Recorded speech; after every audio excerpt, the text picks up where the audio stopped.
नमस्ते दोस्तों, आपका मेरे YouTube चैनल में फिर से एक बार स्वागत है। मैं शिप्राज आपके लिए फिर से 5 छोटी सी जानकारी लेकर आई हूँ।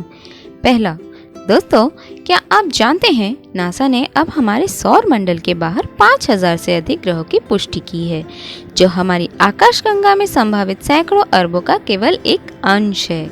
ग्रहीय ओडोमीटर 21 मार्च को बदल गया क्योंकि नासा ने आधिकारिक तौर पर अपने एक्सोप्लैनेट आर्काइव में 65 और ग्रहों को जोड़ दिया है, जिसे हमारे सौर मंडल से परे 5000 से अधिक की पुष्टि की गई पता लगाने योग्य ग्रहों की कुल संख्या हो गई है।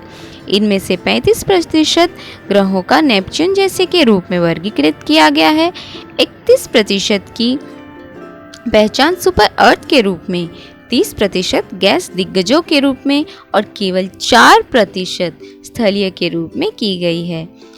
प्रतिशत अब तक खोजे गए ग्रहों की विविधता का प्रतिनिधित्व करते हैं, जिसमें से कुछ हमारे सौर मंडल के समान और अन्य बहुत भिन्न है। पृथ्वी की तरह छोटी चट्टानी दुनिया, बृहस्पति से कई गुना बड़े गैस और गर्म जुपिटर के साथ साथ सुपर अर्थ, जो हमारे अपने से बड़े चट्टानी दुनिया है, और मिनी नेपच्यून है। संग्रह में लॉग किए गए हजारों ग्रह नासा के केपलर स्पेस टेलीस्कोप का उपयोग करते हुए पाए गए और अगले जीन उपकरणों के साथ खोजने के लिए सैकड़ों अरबों और अधिक होने की संभावना है। दूसरा, दोस्तों क्या आप एक स्वतंत्रता सेनानी रानी गाइदिनल्यू के बारे में जानते हैं? भारत की नागा आध्यात्मिक एवं राजनीतिक नेत्री थी, जिन्होंने भारत में ब्रिटिश शासन के विरुद्ध विद्रोह का नेतृत्व किया। उनको भारत सरकार द्वारा समाज सेवा के क्षेत्र में सन 1982 में पद्म भूषण से सम्मानित किया गया था। रानी गाइदिनल्यू का जन्म नंगकाओ ग्राम रांगभई मणिपुर में हुआ था। बचपन से ही बड़े स्वतंत्र और स्वाभिमानी स्वभाव की थी। 13 वर्ष की आयु में वह नागा नेता जादो नाग के संपर्क में आई। जादो नाग मणिपुर से अंग्रेजों को निकाल बाहर करने के प्रयत्न में लगे हुए थे। वे अपने आंदोलन को क्रियात्मक रूप दे पाते उससे पहले ही उन्हें गिरफ्तार करके अंग्रेजों ने 29 अगस्त 1931 को फांसी पर लटका दिया। अब स्वतंत्रता के लिए चल रहे आंदोलन का नेतृत्व बालिका गाइदिनल्यू के हाथों में आ गया। उसके तेजस्वी व्यक्तित्व और निर्भयता को देखकर जनजातीय लोग उसे सर्वशक्तिशाली देवी मानने लगे थे। 16 वर्ष की इस बालिका के साथ केवल 4000 सशस्त्र नागा सिपाही थे। इन्हीं को लेकर भूमिगत गाइदिनल्यू ने अंग्रेजों की सेना का सामना किया। वह छापे मार युद्ध और शस्त्र संचालन में अत्यंत निपुण थी। अंग्रेज उन्हें बड़ी खूंखार नेता मानते थे।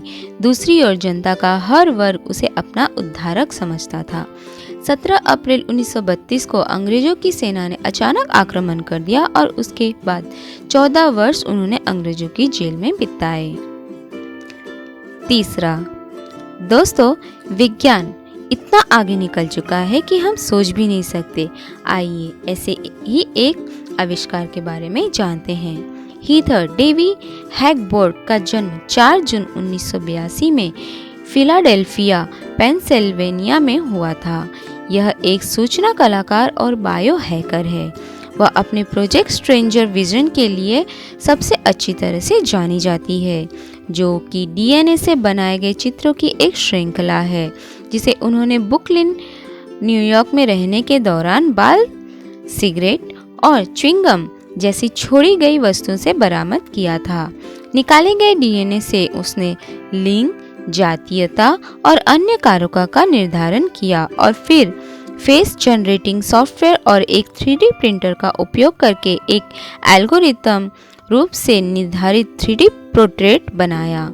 प्रौद्योगिकी और निगरानी की आलोचना करते हुए कानूनी मिसाल की कमी के कारण उनके काम को उत्तेजक के रूप में भी देखा गया। दोस्तों, यानी रास्ते में उपयोग करके फेंका गया सिगरेट या च्युइंगम अपने मालिक को फिर से ढूंढ सकता है। चौथा, दोस्तों एलन मस्क को कौन नहीं जानता। मॉर्गन स्टैनली का कहना है कि स्पेस एक्स एलन मस्क को दुनिया का पहला खरबपति बना सकता है। एक निवेश बैंक ने भविष्यवाणी की है कि एलन मस्क दुनिया के सबसे अमीर व्यक्ति अनुमानित 241 बिलियन डॉलर के साथ पहले खरबपति बन सकते हैं, जिसने अपनी अधिकांश संपत्ति इलेक्ट्रिक कार कंपनी टेस्ला से बनाई है। अपने नवोदित अंतरिक्ष अन्वेषण व्यवसाय स्पेस एक्स से बहुत अधिक पैसा कमा सकते हैं, क्योंकि स्पेस एक्स के स्टारशिप पुनः प्रायोजित रॉकेट जो लोगों और कार्गो को चंद्रमा पर ले जा सकते हैं और मंगल में अंतरिक्ष उद्योग के आसपास निवेशकों की अपेक्षाओं को बदलने की क्षमता है।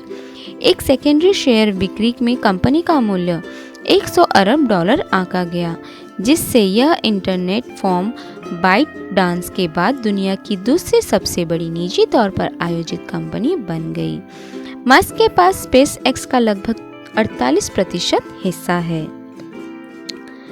5वां, दोस्तों, इंग्लैंड में एक ऐसा भी स्कूल है जिसका यूनिफॉर्म 1553 साल से नहीं बदला। इस स्कूल का नाम क्रिस्ट हॉस्पिटल स्कूल है। क्रिस्ट हॉस्पिटल स्कूल की यूनिफॉर्म निश्चित रूप से क्राइस्ट हॉस्पिटल के कई आकर्षक पहलुओं में से एक है, जिसके साथ यह अपने शुरुआती दिनों से जुड़ा हुआ है। तत्काल पहचानने योग्य यूनिफॉर्म संभवतः अस्तित्व में सबसे पुरानी है। इसमें एक लंबा नीला कोट होता है जिसे कमर पर बांधा जाता है, जिससे मैचिंग घुटने की जांघिया, पीले मोजे और सफ़ेद गर्दन के बैंड के साथ पहना जाता है। लड़कियां एक ही कोट पहनती है, लेकिन मैचिंग स्कर्ट के साथ। सभी विद्यार्थियों का यूनिफॉर्म निःशुल्क प्रदान किया जाता है। यह उल्लेखनीय है कि तेजी से बदलते फैशन के इस युग में बाहरी लंबे नीले कोट और विशिष्ट पीले मोजे लगभग 460 वर्षों से अपरिवर्तित रहे हैं। जब स्कूल की स्थापना 4.5 सदियों पहले हुई थी, तब लंदन शहर में अनाथ और गरीब बच्चों को इकट्ठा किया और उनकी देखभाल की।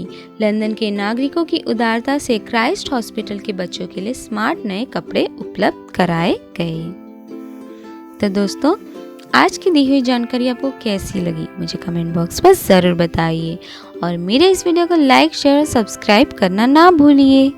Thank you.